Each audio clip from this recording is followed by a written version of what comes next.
gracious to say. And I'm Don Say. Say what? I'm Don Lemon. We're joined by our friends in studio, a studio audience here in Hollywood. It's still early here. We're celebrating. It's time to party. And the winner is, well, the winner is what?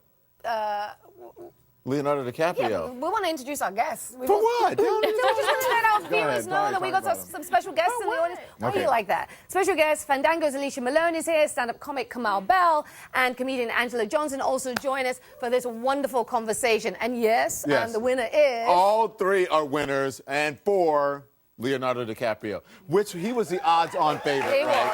For The Revenant.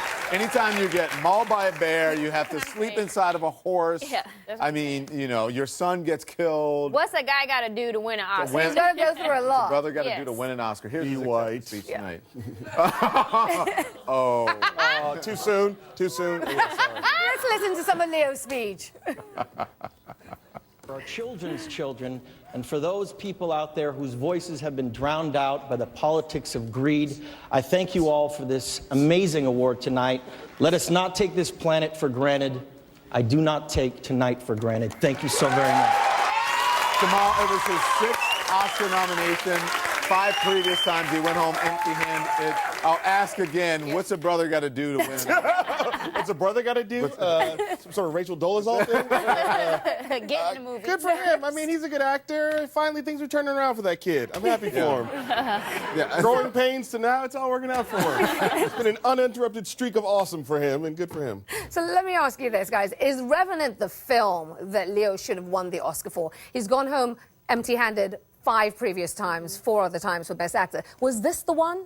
I don't think so. I think he was better in The Aviator. I think he was better in Wolf of Wall Street. But this is his flashiest performance, and particularly compared to the other people in the category. And it's also kind of unofficially for his entire career. They always do that with the Oscars. Yeah, don't get me wrong. Listen, I love Leo, but I mean, should we feel bad for the... Oh, my gosh, I've been nominated 6 times, and I've only got... I think we should feel sorry for Roger Deakins, who's nominated for Best Cinematography 13 times, no win. Yeah, well... It's an honor just to be nominated, right? To even get nominated, I think it's an honor. I think we should feel sorry for all the good people who never got nominated. Exactly, that's what I'm saying. Who don't get a chance to get those roles, which Angela Bassett, 0 Academy Awards. Yeah. Zero. But I do think Leo and Angela, I want you to weigh in on this. I do feel like Leo is one of these actors that in Hollywood, for a long time, they've held his good looks and his popularity against him. And that's why it's taken so long for him to get to this point.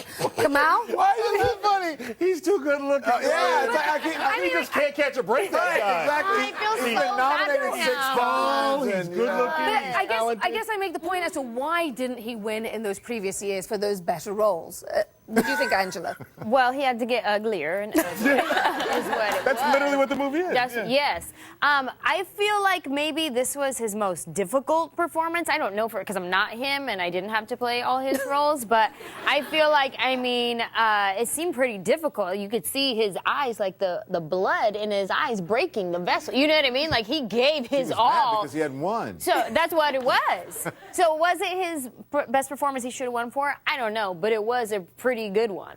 I thought it was pretty complicated, the performance, and the movie as well. The movie, it was interesting when we polled the audience, just, you know, through applause. They said they wouldn't want to watch it twice because it's a really tough, dark, gory film. Brutal. Yeah. I did. I loved it as well. I loved it. I thought it was absolutely fantastic. I'm not saying it was bad. I'm just like saying it's nothing tough. I'd ever seen before. But yeah, it's not like a fun time at the cinema, but it is a really good, well-made movie. And as you said, yeah, Leo's probably the most physically difficult role. He slept inside the animal carcass. He ate raw bison. Well, he didn't really sleep inside of an animal. It was a real one? Do you know NWA grew up in Compton? We're going to go back to Stephanie at the Governor's Ball. She's got Liev Schreiber with her. Stephanie? I do. I have Liev Schreiber and Naomi Watts looking ravishing. So, good night. Spotlight winning the Big Picture Award. Very good night. A really wonderful end to a really remarkable night. So very pleased. I feel like when you go for roles, you're like, I don't want the obvious character. I want the character that's a little bit more nuanced, a little bit over here, doing something that you're not really sure what's going on, because that's how I felt about you watching this movie. Is that something you like about the characters you pick? I want the jobs I can get. Working school. I was really thrilled to be a part of this film. I really feel like it's a very important film, and every once in a while in your career you get to be involved in something substantive. And to me, the timeliness of the script that Tom McCarthy and Josh Singer wrote, that we need to remember how important long lead investigative journalism is to our culture and our democracy. I just can't say enough about what they've accomplished and the journalists who accomplished it. And obviously, there's three people. There's two live journalists who are on the air on the other side, plus me here. We also very much appreciate what you're saying here. It means a lot to us. But when you look at what has happened, the conversation that it's brought back up, and a very nuanced, multifaceted story, because there's so many moving parts to it, did you have a feeling it was going to end up here as Best Picture nominee and then winner? I think the tradition of Best Picture, at least as I understand it, is the film that's most important and demonstrates a certain generosity on a socio-political level. And I feel like Spotlight is that. And it really has nothing to do with the performances. It really, this story drove everything. As it drove the journalists who initiated it, and drove Tom and Josh to write the script, and drove us to play the characters. Well, it was great. We journalists appreciate it. We thank you, and you guys have a wonderful night. Congratulations. Thank you very much. Fantastic. Don't they both look beautiful, Don? Yes. We want to get now to, thank you, Steph. We'll see you in a minute. Let's get to Leo DiCaprio right now. I couldn't be more happy. You know, every film is like a son. So you cannot like more one son than the other. I love this film as I love Birdman, and I think this experience and sharing this with Leo and with all the nominees, part of the crew that we are celebrating tonight, it's, you know, I think the award that I'm getting is on behalf of all of them, and they made possible. So I couldn't be more happy, especially because we are celebrating tonight, and that's fantastic, you know. And could we say that it's a little bit for Mexico and Argentina too, since you shoot the movie in Argentina? Sorry, what you said? Could we say that the movie is also for Mexico and for Argentina, since it's your country and you did the movie also in Argentina? Well, all the crews were amazing, and obviously the people in Argentina were fantastic. We have a great time there. We're coming down here to 279, then we'll go to the back to 113. Hi, La Pacazo Sandoval, down here. I don't see you. Oh, there you are. La Pacazo Margarita Sandoval. La Pacazo is a native name, so we have a native person here. What do you guys love about being storytellers? What? What do you love about being a storyteller? Go, Leo, first. I grew up in East Los Angeles. I was very close to the Hollywood studio system, but I felt detached from it my whole life. And to have had parents that have allowed me to be a part of this industry, to take me on auditions every day after school, and to tell stories like this has been my dream ever since I was 4 years old. And this film, to me, was exemplary in the sense that I got to work with a director, and all the things we spoke about off camera during the making of this movie transferred their way on screen. This was true storytelling. We really got to have a collaborative experience together, and this was a journey that I'll never forget with Alejandro. It took up such a large portion of our lives, but as a result, we have a great film to look back on for years to come. Yeah, for me, it's just basically, I think that life is so uncontrollable. I think we are all the time, it's impermanent, everything. And I think the storytelling is a way for us to feel, in a way, can confront a huge amount of emotions and possibilities and feel, beautiful and horrible emotions, but always in a way being in a comfortable zone, knowing that it's another story that can teach us a lot. So it's a way to control life, to have an oxygen capsule of life without suffering for real, that can teach us for when the time comes for being in love or to have a problem, we can suddenly get what is that idea. So the storytelling is, I think, oxygen for life that protects us, That's how I feel. We're going back to 113, then up here to 255. Hi there, I'm all the way in the back. First of all, congratulations, well deserved. Thank you. So I would like to know, where are you going to put that Oscar? Very easy question. And for you, that second Oscar? He's got to ask, where is he going to put his second Oscar? Yeah, exactly, right? Is it going to be next to the first? And I will be all day. No, it's incredible that two outsiders like Chivo and Alejandro that came from Mexico, came to our industry, were firm in their beliefs artistically, and here we have a two-time winner at the Academy Awards, and with Chivo, a three-time winner. I'm so proud to be working with these guys. These guys represent everything about what this industry is and what it should be. I just want to congratulate you guys. It's awesome. Thank you, Kevin. Thank you, Liev. Thank you. Coming down here to 255, and then we'll go over to 206. Alejandro, aquí Carlos Pérez de TV Azteca, de ese lado. De ese lado, por acá, izquierdo. Ah, ya. Sí, México está muy orgulloso de ti. He estado checando las redes sociales. Está volcado. Me gustaría, la orquesta al final te estuvo persiguiendo un poco en tu discurso, pero me gustaría que profundizaras o que te extendieras ahora sí con toda comodidad sobre este tema de igualdad y que lo más importante es la calidad de tu trabajo y no cómo te ves.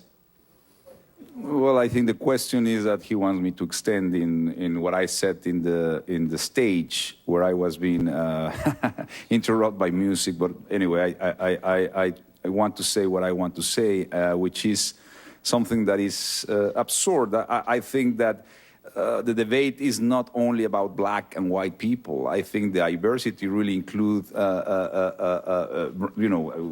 that means, that now is Oscar so brown or what? I mean, I think we are yellow and Native Americans and Latin Americans. So the complexity of the society of the world is much more than one or the other. I think is becoming a little bit very polarized, very politicized, without observing the complexity and the beautiful of how being this country so mixed. As my country, which is mixed, but this is a multi-mixed country, that is the real power of it. So anyway, what I super impressed about is that still we are dragging this tribal thinking with this, the lack of, I think one of the problems that we are suffering is there is no moderate platforms to talk about something deeply, very important, that in a way it's deciding the destinies of people around the world, not only here, by the color of their skin, so that we are still dragging those prejudice and tribal thinking at this time. It seems to me absolutely absurd. I mean, something that I think, in the 50s, I remember that the people that have long hair, the Beatles, were considered like, oh my God, I will never, and that was so stupid that now we laugh about it. Why we cannot get rid of those prejudices about the color of skin, it's completely irrelevant. Anyway, that's what I want to say, Didn't have a lot of time, but I say it. We're going to 206 and then 22. Congratulations to both of you, Leo especially. It's finally happened. I'm here. Hey, how are you? Everyone was cheering in the room here when you won. How was the atmosphere in the room at the ceremony? How does it feel now that it's a reality? And what would you remember as the biggest challenge of this film? I felt very honored, quite frankly. This whole thing has been an amazing experience, and for me to be able to sit there and not only talk about the film, but to talk about something that I've been duly as obsessed with besides cinema, and that's our environment and climate change. To be able to speak about that in a platform of, I don't know, hundreds of millions of people that are watching this, to me, this, like I said, this is the most existential crisis our civilization has ever known, and I wanted to speak out about that tonight because simultaneously, while doing this brilliant film that Alejandro directed, I've been doing a documentary about climate change, which has brought me to Greenland, to China, to India to speak with the world's leading experts on this issue. And the time is now. It's imperative that we act. And I really wanted tonight. I feel so overwhelmed with, with gratitude for what happened tonight. But I feel there is a ticking clock out there. There is a sense of urgency that we all must do something proactive about this issue. And certainly with this upcoming election, the truth is this: if you do not believe in climate change, you do not believe in modern science or empirical truths, and you will be on the wrong side of history. And we need to all join together and vote for leaders who care about the future of this civilization and the world as we know it. We're going to 22 and then 72. Hi guys, over here. Hi, David on the Comcast Xfinity. Leo, congratulations. It's been such a long time coming, and it seems like the whole world is rooting for you. The internet, fans, press. There was a whitehouse.gov petition to get you an Oscar at one point. Are you conscious of how many people are supporting you? How does it feel that people care so much that you get this Oscar? And for Alejandro, how does it feel to be the director who finally did this for Liev? It all feels incredibly surreal, and you know, it's surreal because you can't reach out and physically meet everybody. You hear it on the internet, you hear it from other people, and you know, the truth is, it's you know, we always strive, you know, for the best in what we do, but this year in particular, I've been overwhelmed with you know, such support, really, truly, by so many fans and so many people in the industry. It's quite shocking, actually, and what can you say, except I'm very grateful. I really am. Very nice. All right, the big winner of the night, Leonardo DiCaprio there. We're going to break down what he had to say backstage at the Oscars. We're going to take a quick break, and the winner continues on the other side.